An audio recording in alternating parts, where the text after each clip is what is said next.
Amen. Béni soit le Seigneur. Aujourd'hui, on est encore ensemble autour de la parole de Dieu. Nous allons, cet après-midi, parcourir cette réunion ensemble autour de la parole du Seigneur et faire un examen, un petit examen de la fin des temps. Il est important de nous situer où nous sommes à l'horloge de Dieu. Il est important de le savoir, pas pour d'une manière désintéressée, connaître des dates et des années. Non, non, non, non. Mais véritablement, plonger nos regards et nos cœurs dans l'esprit prophétique pour savoir où nous sommes. Les temps sont courts. Le Seigneur revient bientôt. Le Seigneur parle dans sa parole, et à travers l'esprit prophétique, et à travers tout ce que nous voyons qui s'est déjà accompli, nous pouvons véritablement estimer que nous sommes la dernière génération. Et que Jésus revient. C'est quoi la fin des temps? C'est quoi la fin des temps? La Bible nous le dit. La fin des temps n'est pas pareille que la fin du monde. C'est deux choses différentes. La fin des temps englobe un certain temps, puis après il y a la fin du monde.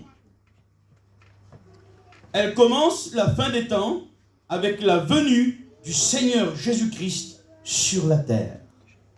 C'est là que la fin des temps commence. Les temps marqués pour la fin. Il est écrit dans Hébreux 9, verset 26, Christ est apparu à la fin des siècles. À la fin des siècles. Ça fait déjà 20 siècles. 1 Pierre 1, verset 20, il est écrit, Christ fut manifesté à la fin des temps. Hébreux 1, verset 2, texte merveilleux de la parole du Seigneur qui nous dit, Dieu dans ces derniers temps nous a parlé par le Fils. Donc, la fin des temps commence avec la venue du Seigneur Jésus-Christ sur la terre, à partir de la 69e semaine de Daniel, prophétisée au chapitre 9 de son livre. La fin des temps inclut aussi l'enlèvement de l'Église. La période de la grande tribulation, où apparaîtra l'Antichrist, après l'enlèvement de l'Église. Puis, la parousie, pour le rétablissement d'Israël. Et la fin des temps, c'est-à-dire, quand elle prendra fin, c'est à la fin du monde. Mais pas avant. La fin du monde apparaît 1007 ans. Se produit 1007 ans après l'enlèvement de l'Église. Alors pourquoi? Quand l'Église est enlevée, là s'engage la 70e semaine de Daniel, qui est d'une durée de 7 ans. Une semaine prophétique, c'est 7 ans. Puis il y a le retour en gloire du Seigneur sur le mont des Oliviers, pour le rétablissement d'Israël. Puis il y a le règne du Christ pendant 1000 ans, ce qui fait 1007 ans. Puis vient la fin du monde, la guerre de Gog et Magog. À ne pas confondre avec la bataille d'Armageddon, qui est juste avant le millénium de paix, et au retour du Seigneur sur le mont des Oliviers. La fin du monde arrive 1007 ans après l'enlèvement de l'Église. C'est le programme divin. Daniel 8, verset 19, il y a un temps pour la fin. 1 Pierre 4, verset 7, la fin de toute chose est proche. Naissance, mort, résurrection et venue du Seigneur Jésus-Christ. Tout se fait dans le plan de Dieu selon la prophétie biblique. Tout se fait. Inspiré par le Saint-Esprit. La prophétie biblique, c'est ce qui vient régir les temps, leur donner des bornes. Les hommes, malgré leur politique, leur influence, leur puissance, ne dirigent pas le monde. Ce qui vient donner le commencement et la fin des temps, c'est la prophétie biblique qui est le programme de Dieu. C'est pour cela qu'il est écrit, Hébreux 9, verset 14, Il s'est offert par l'Esprit éternel. Jésus-Christ. Qu'est-ce que l'apôtre veut dire par là? Il s'est offert par l'Esprit éternel. Ça veut dire que Christ a tout accompli. Ce que l'Esprit avait inspiré aux prophètes, toutes les prophéties. Christ, dans sa venue, a accompli plus de 300 prophéties bibliques.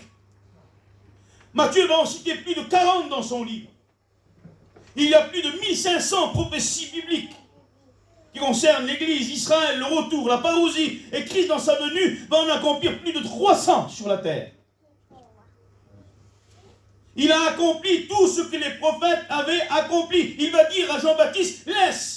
Il faut que nous accomplissions ce qui est juste. Il va dire, Père, pas ma volonté, mais la tienne. Il va dire sur la croix, tout est accompli. C'est la prophétie biblique. C'est pour ça qu'il est écrit qu'il s'est offert par l'Esprit éternel. Il fallait que lui-même, en tant que fils, entre dans l'obéissance. Et étant obéissant jusqu'à la mort de la croix, même le Christ, le Fils, respecte la prophétie biblique. Amen. Le programme de Dieu.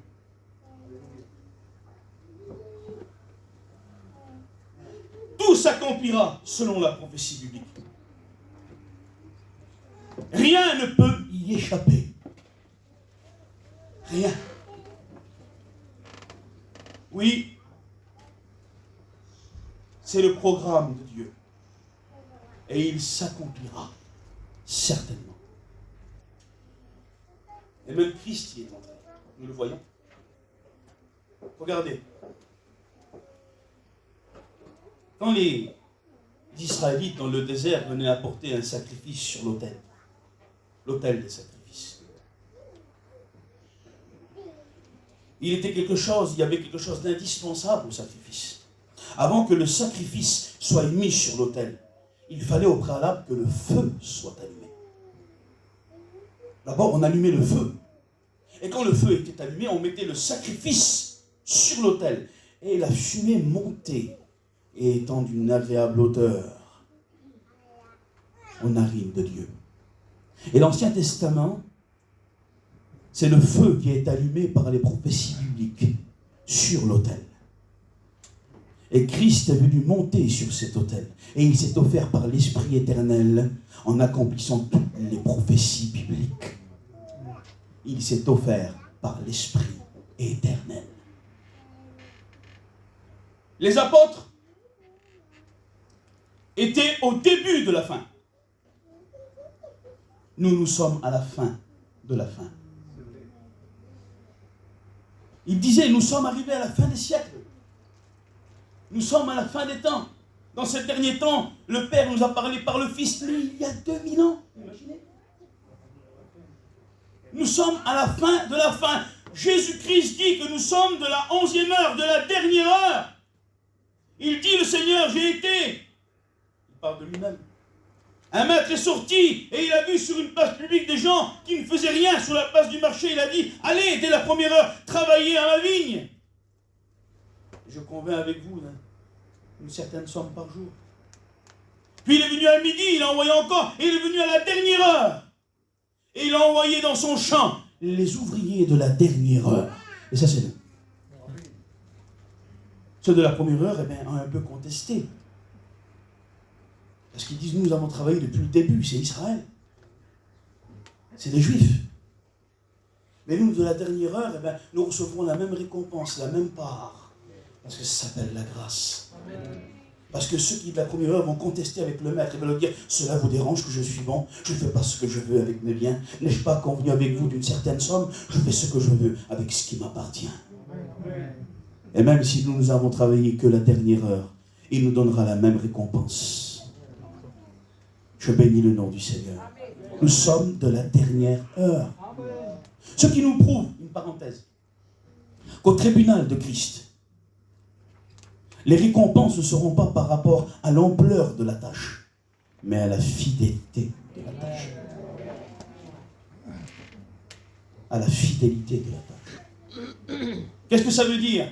Eh bien, si tu as été renard bon cœur, et que dans ton ministère, il y a plus de 80 millions de personnes qui se sont converties, tu as été fidèle, tu auras ta récompense. Mais si Dieu t'avait dit d'ouvrir une porte, et puis tu as été fidèle avec cette petite clé, eh bien Dieu te donnera la même récompense. Parce que Dieu ne récompense pas par rapport à l'ampleur de la tâche, mais par rapport à la fidélité de la tâche.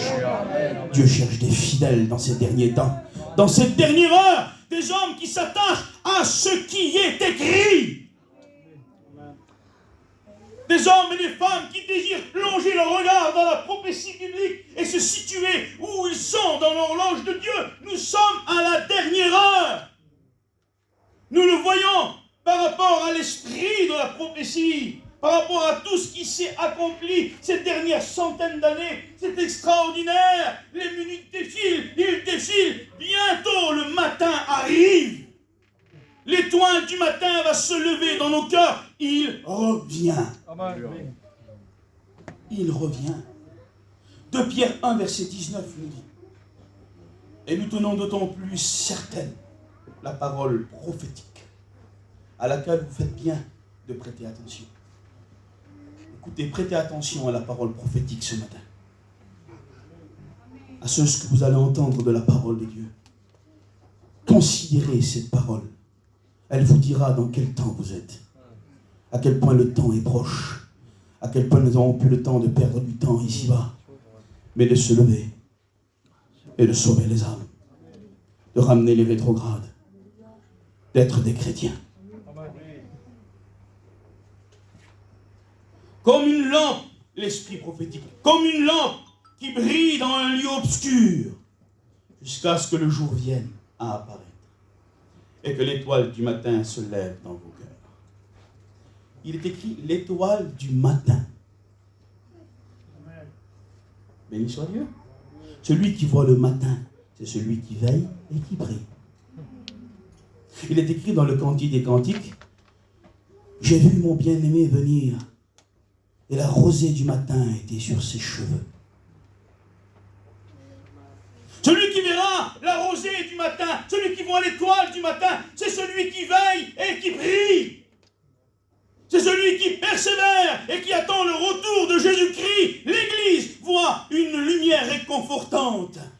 Elle voit l'étoile du matin, elle voit l'époux revenir. À la parousie, ils verront le soleil de justice, le juste juge qui viendra juger et punir les nations. C'est différent. Nous attendons l'étoile du matin qui va se lever dans nos cœurs. Ce jour arrive. Oh, que tu ne puisses pas dormir ce jour-là. Dans un état charnel. Mais que tu puisses être éveillé dans un amour ardent. Avec la lumière de ta chambre allumée. Vous savez, pour nous situer dans le temps, la jauge du retour du Seigneur, c'est Israël. Nous devons fixer nos regards vers Israël. Pour l'Église, il n'y a plus de prophétie. Il n'y a que de la doctrine. Nous attendons l'enlèvement du Seigneur. Nous ne savons pas quand il vient nous chercher. Nous devons respecter la sainte doctrine. Pour Israël, il y a encore des prophéties à accomplir. Mais les prophéties qui s'accomplissent sur Israël nous montrent à quel point nous sommes proches du retour du Seigneur. C'est la jauge. Il est écrit dans Jérémie 1, verset 11, et la parole de l'Éternel vint à moi en disant, que vois-tu, Jérémie? Et je dis, je vois une branche d'amandier. Tu as bien vu, car je veille sur ma parole pour l'exécuter. Alors je ne comprends pas. Dieu pose une question à Jérémie. Que vois-tu? Jérémie lui dit une branche d'amandier. Et Dieu lui dit, tu as bien vu, je veille sur ma parole pour l'exécuter. Quel rapport? Parce qu'en hébreu, on ne dit pas l'amandier. Ça ne s'appelle pas comme ça en hébreu. Ça s'appelle Makel Sheket, l'arbre veilleur. Vous savez pourquoi? C'est le premier arbre à fleurir. C'est lui qui annonce le printemps. C'est lui qui annonce le printemps. Et le Seigneur nous dit dans sa parole, vous savez que quand le soleil devient rouge sombre, que l'orage va venir, vous savez discerner les temps et les saisons. Regardez sur Israël. Regardez ce qui s'accomplit là-bas. Et vous saurez que le printemps est proche. Il est l'arbre veilleur. Il est la branche d'amandier. Je bénis le nom du Seigneur. C'est pour ça Israël est cet arbre veilleur, le prophète des nations, la jauge du retour de Jésus-Christ. Ce qui nous ramène à la parole du Seigneur, Matthieu 24, 15, que celui qui lit fasse attention. Ce n'est pas n'importe quoi que nous lisons. Amen. C'est la parole de Jésus-Christ. C'est la parole du Seigneur. Nous ne sommes pas là pour aduler un homme, pour dire qu'on connaît. Non, nous sommes là pour prévenir l'Église du Dieu vivant. C'est quelque chose de sérieux qui se passe cet après-midi-là. On n'est pas là pour dire, eh bien, Seigneur, que je prêche bien, que ça soit bien, que j'en ai rien à faire. Même si vous vous tournerez dans cette salle et que vous ne direz pas Amen, j'en ai rien à faire. Excusez-moi, ce qui m'importe, c'est ce qui m'importe, c'est d'obéir et de déclarer la parole de Dieu comme Dieu me l'a donnée, comme elle est écrite. Et je sais que vous aimez le Seigneur. Et que vous aimez cette parole prophétique. Et que vous avez le désir, Dieu voudrait réveiller en vous la conscience dans les temps où vous êtes. Vous avez plus le temps. On n'a plus le temps de regarder devant nos pieds. Levons nos têtes, il vient. Levons nos têtes, il vient. Vous savez que le bâton d'Aaron était une branche d'amandier? C'est écrit, Nombre chapitre 17, verset 21. Ce bâton était sec, mais il a refleuri. Ce bâton était, devant les nations étrangères en Égypte, le moyen de bénédiction et de délivrance dans la main des prophètes de Dieu. Comme Israël était le prophète et le témoin des nations. Mais il est écrit qu'avant la croix du calvaire, il a été retranché. Les branches de l'olivier franc ont été retranchées. Et les branches sont devenues secs. Et nous, l'olivier sauvage, nous avons été greffés au tronc. Nous sommes entrés dans la vie. Nous sommes entrés dans la vie. Mais viendra le jour où ce bâton refleurira et sera de nouveau le prophète et le témoin des nations. Et j'aimerais vous dire que le bâton commence à bourgeonner. Il y a plus de 100 ans de cela. Il a commencé déjà à bourgeonner. Il y a un peu plus de 100 ans, un petit contingent de jeunes israélites qui n'étaient même pas chrétiens, c'était des athées. Et vous savez, Dieu a dit qu'il ramènerait son peuple. Il est écrit il est écrit dans l'histoire de l'homme, bien sûr, dans les papiers, c'est écrit, c'est dans l'histoire. Ils ont été là-bas en Israël. Et ils ont acheté des terres aux Turcs, à la Syrie. Et puis ils ont commencé dans un désert stérile à construire une ville qui s'appelle Tel Aviv. Vous savez qu'est-ce que ça veut dire Tel Aviv? La colline du printemps. Le bâton commençait à donner des bourgeons. Oui, Dieu commençait à ramener son peuple dans son pays. J'aimerais qu'on voie la prophétie ensemble. Vous voulez? Amen. Béni soit le Seigneur. Nous allons lire Ézéchiel 37 ensemble. La main de l'Éternel fut sur moi. Écoutez, nous allons voir tout ce qui est accompli cet après-midi. Vous voulez? Pour voir dans quel temps nous sommes. La main de l'Éternel fut sur moi. Et l'Éternel me transporta par son esprit et me déposa dans le milieu d'une vallée remplie d'ossements. Il me fit passer auprès d'eux, tout autour. Et voici, ils étaient fort nombreux, et à la surface de la vallée, et ils étaient complètement secs, comme le bâton d'Aaron, parce qu'ils ont été retranchés du tronc. Il me dit, fils de l'homme, ces os pourront-ils revivre? Je répondis, Seigneur éternel, tu le sais. Et il me dit, prophétise sur ces os, et dis-leur, ossements desséchés, écoutez la parole de l'Éternel. Ainsi parle le Seigneur l'Éternel à ses os. Voici, je vais faire entrer en vous un esprit, et vous vivrez. Je vous donnerai des nerfs, je ferai croître sur vous de la chair, et je vous couvrirai de peau. Je mettrai en vous un esprit, et vous vivrez. Et vous saurez que je suis l'Éternel. Je prophétisais selon l'ordre que j'avais reçu. Et comme je prophétisais, il y eut un bruit. Et voici, il se fit un mouvement. Amen. Et les os s'approchèrent les uns des autres. Amen. Je regardais et voici, Il leur vint des nerfs, la chair crue et la peau les couvrit par-dessus. Mais il n'y avait point en eux l'esprit. Il me dit, prophétise et parle à l'esprit, prophétise, fils de l'homme. Là, Dieu demande au prophète de prier le Saint-Esprit. Et dit à l'esprit, ainsi parle le Seigneur, l'Éternel. Esprit, viens des quatre vents, souffle sur ces morts, et qu'ils revivent. Je prophétisais selon l'ordre qu'il m'avait donné. Et l'Esprit entra en eux, et ils reprirent vie.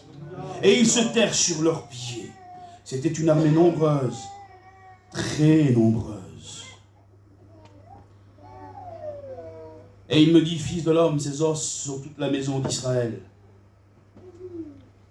Amen. Amen. Nous voyons qu'il y a déjà 4 faits qui se sont réalisés. Il n'y a pas plus de, dans la dernière centaine d'années. Les os se sont rassemblés. Les nerfs sont venus sur les os. La chair a couvert les nerfs. Et la peau est venue sur la chair. Il y a 4 faits qui se sont déjà accomplis. La résurrection d'Israël en tant que nation est la plus grande preuve de la venue du Seigneur Jésus-Christ. C'est la plus grande preuve. Ces os pourront-ils revivre? Pourront-ils s'assembler? Ésaïe 66, verset 8 nous dit, un pays peut-il naître en un jour? Une nation peut-elle être enfantée en une nuit? Eh oui, le 31 mai 1948, sous la direction de David Ben-Gurion, Israël a été déclaré comme un État et la prophétie s'est accomplie.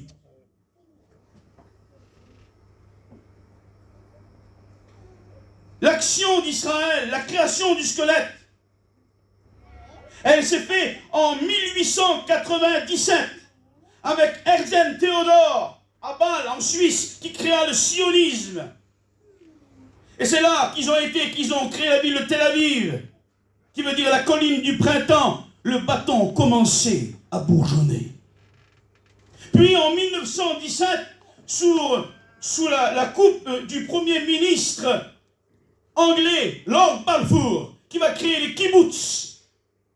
Il va créer l'économie israélienne. Ils vont avoir une activité au milieu de la terre, au milieu des nations. C'est les nerfs qui sont venus sur les os.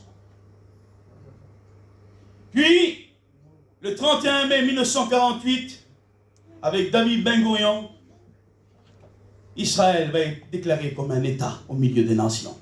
Et elle va être visible. La chair est venue sur les nerfs et sur les os.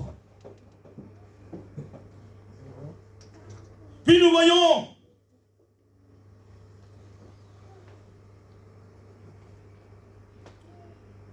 que la beauté d'Israël, c'est Jérusalem.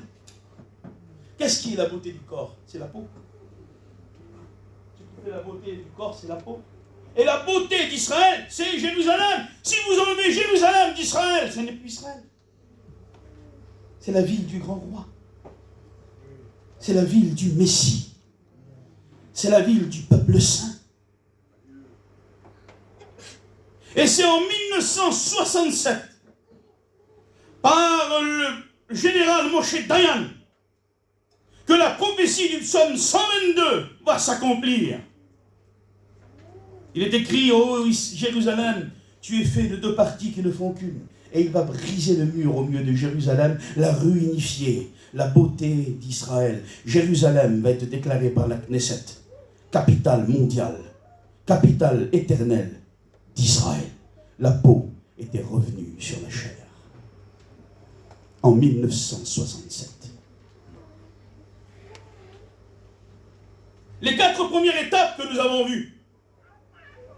En 1897, les os se sont rassemblés. En 1917, les nerfs. En 1948, la chair. En 1967, la peau est venue. La beauté. Mais ça, c'est des actions humaines. Mais la dernière action sera divine. Parce qu'Israël est encore un cadavre au milieu des nations. Ils ne sont pas encore vivants. Le corps est là, mais l'esprit n'est pas en eux. L'esprit n'est pas en eux. Et l'esprit entrera en eux lors de la dernière étape. Quand ils reconnaîtront pour leur Messie le Christ des chrétiens, Jésus, le Fils de Dieu. Alors là, il est écrit dans Zacharie 12:10, et ils me verront moi, celui qu'ils ont percé. Et je répandrai en eux un esprit de grâce et de supplication. Et ils reprendront vie.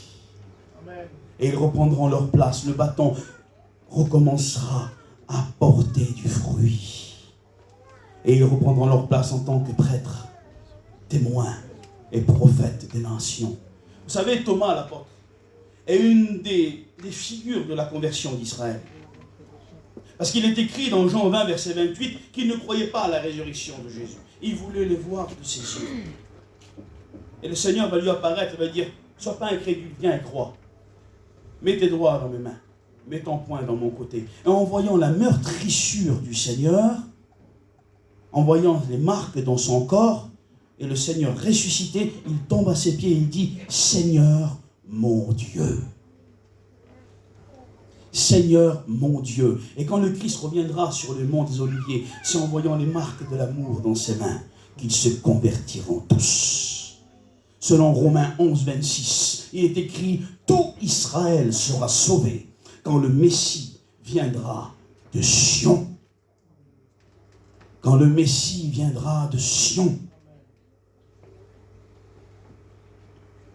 Pour l'instant, ils ne l'ont pas reconnu. Il est écrit dans Jean chapitre 1, il est venu vers les siens, mais ils ne l'ont pas reçu. Ils ne l'ont pas cru. Ils l'ont rejeté. Mais la pierre qu'ont rejeté les hommes est devenue la principale de l'angle. Et un jour, la pierre du Messie se lèvera dans leur cœur. Apocalypse chapitre 12 nous dit, je vis une femme poursuivie dans le désert. Et un dragon qui la poursuivait. Et le dragon lâcha un fleuve derrière cette femme. Mais la terre engloutit le fleuve. Et cette femme fut gardée dans le désert un temps, des temps et la moitié d'un temps. 1262 jours, 42 mois, ce qui fait 3 ans et demi. Et qui nous rapporte à la dernière partie du septennat de l'Antichrist, qui est la destruction. Cette femme représente Israël gardé dans le désert, une partie d'Israël. Vous savez, il y a 3 catégories de juifs dans la grande tribulation. Il y a les juifs apostats qui accepteront l'Antichrist de 666, ils sont damnés avec le diable. Il y a les 144 000, 12 000 de chaque tribu d'Israël, qui proclameront, n'acceptez pas la marque de la bête, mourrez pour Christ, et leur prédication mettra les martyrs. Et la 3e partie de juifs, c'est la femme gardée au désert, qui n'est pas touchée, qui est préservée. Et qui est aussi typifiée par Noé. Noé était gardé de l'eau, au milieu de l'eau. Nous ne sommes pas Noé, nous ne sommes pas la femme gardée dans le désert, nous sommes Enoch. Avant le déluge. Il est écrit, Enoch marcha par la foi, il plut à Dieu et il fut pris. Tout simplement. Nous marchons par la foi, nous verrons l'étoile du matin se lever dans nos cœurs. Nous ne serons pas gardés au milieu de l'eau, non, nous serons enlevés. Comme il est écrit dans Apocalypse 3, verset 10, parce que tu as gardé la parole de la persévérance en moi, alors je te garderai, hek, arpazo, en dehors, au-dessus de la tentation qui doit venir sur le monde entier. Nous sommes Enoch. Et cette femme-là, à la fin de la grande tribulation, cette partie d'Israël qui aura été gardée là, elle va sortir du désert. Souvenez-vous de Jacob. Il va aller à Padamaram pour prendre femme. Et chemin faisant, la nuit va le saisir. Et là, il va trouver une pierre, il est écrit, et il va dormir dessus. Pour Jacob, cette pierre était une pierre parmi les pierres, une pierre quelconque, elle n'avait aucune particularité. De même qu'aujourd'hui, le Christ des chrétiens est un homme parmi les hommes pour les Juifs, un prophète parmi les prophètes. Pour eux, il n'est pas le Messie, encore moins le Fils de Dieu, et encore moins Dieu. Ils ne le reconnaissent pas, parce qu'il y a un programme. Il y a un jour pour leur salut, et il s'accomplira. Il est écrit que Jacob, étant couché sur cette pierre, va faire un rêve. Il va voir une échelle qui partait de la terre et qui montait jusqu'aux cieux. Et les anges descendre et monter sur cette échelle. Et là, nous sommes devant la parousie, le retour en gloire du Seigneur pour le rétablissement d'Israël. Parce que Christ va dire dans Matthieu 25, vous verrez les anges monter et descendre sur le Fils de l'homme. Parce qu'avec le Christ, Dieu a réuni le ciel et la terre et nous a réconciliés. Nous sommes face à la parousie. Regardez la différence. Quand Christ vient prendre son église, c'est lui-même qui vient. Quand c'est après la grande tribulation pour les élus, pour Israël, il envoie les anges. Et le terme biblique, là, nous ramène à la chronologie biblique. Jacob se réveille. Et cette pierre-là, pour lui, n'est plus quelconque. Elle devient particulière. Elle devient précieuse. Il est écrit qu'il la relève. Et il va la oindre. Dans le texte hébreu, il est écrit qu'il la mâchare, il la oint comme le Messie. Il fait couler de l'huile sur elle. Et quand le peuple d'Israël sortira du désert et qu'il y verront Jésus poser ses pieds sur le mont des Oliviers, alors Zacharie 12:10 va s'accomplir. Ils vont voir les mains, les marques dans ses mains, et ils vont pleurer sur lui. C'était Jésus, notre Messie. Et la pierre du Messie va se lever dans leur cœur. Et Israël va redonner l'huile sur la tête du Messie et reprendre leur place en tant que témoins et prêtres des nations. C'est le programme de Dieu. Et il s'accomplira. Nous voyons que déjà 4 étapes, mes frères, ont été accomplies. Vous imaginez, les anciens, 4 étapes. Il n'y en a qu'une. Les derniers 100 ans, le squelette s'est rassemblé. Les nerfs sont venus. La chair, la peau. Il faut juste que le Seigneur revienne mettre l'esprit en eux. Tout Israël sera sauvé quand le libérateur viendra de Sion. À la parousie après la grande tribulation. Tout Israël nous dit. Romains 11, 26. Mais imaginez-vous que ce que je vous dis qui est très proche, c'est 7 ans après l'enlèvement de l'Église. 7 ans après l'enlèvement de l'Église. Les temps sont proches. Vous savez, j'aurais beaucoup de choses à dire. On pourrait continuer encore 2 heures, 3 heures. Mais je crois que ce que je vous dis est tellement important qu'il faut arrêter maintenant. Parce que je voudrais qu'on garde la parole dans nos cœurs. Vous comprenez, je ne suis pas là pour faire du temps. On est là pour délivrer le message de Dieu. Il y a des pages, il y a des notes, mais c'est pas grave. On est là simplement pour écouter ce que le Seigneur a à nous dire.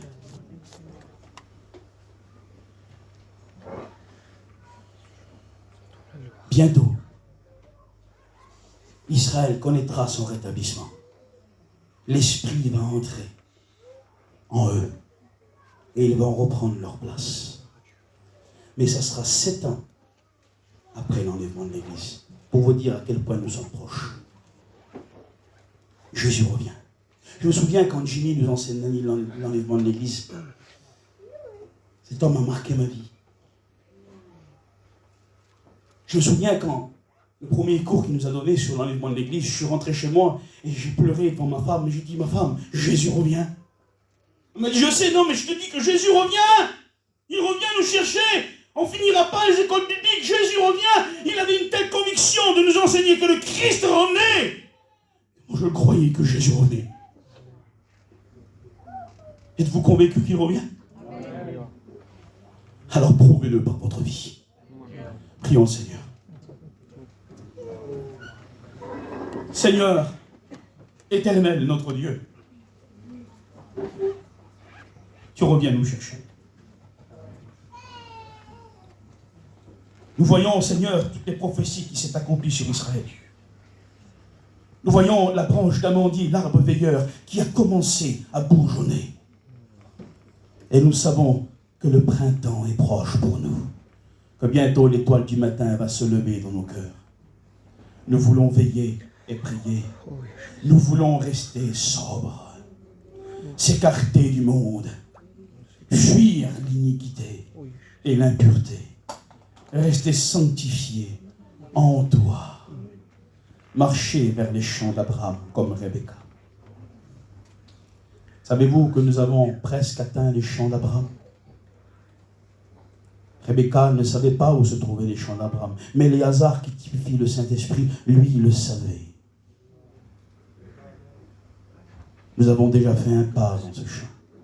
Il est écrit que de loin, Rebecca va voir Isaac. Elle va dire, qui est cet homme? Et Éléazar va dire, c'est mon Seigneur. Il est écrit qu'elle tomba de sa monture, tellement qu'Isaac était beau. Il est écrit qu'elle mit son voile devant lui.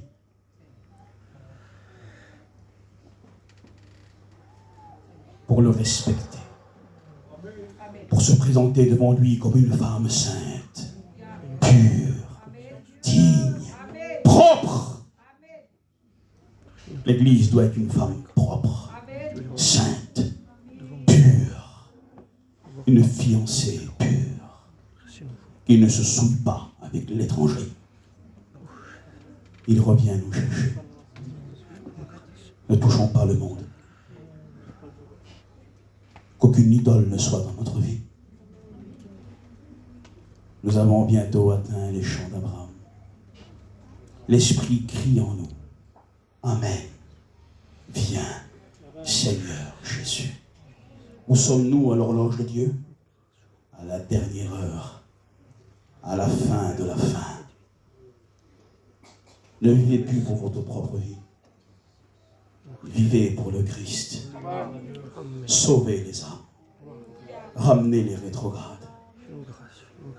Jésus revient. Ne l'oubliez pas. Jésus revient. Je te loue, Père. Et je te rends gloire.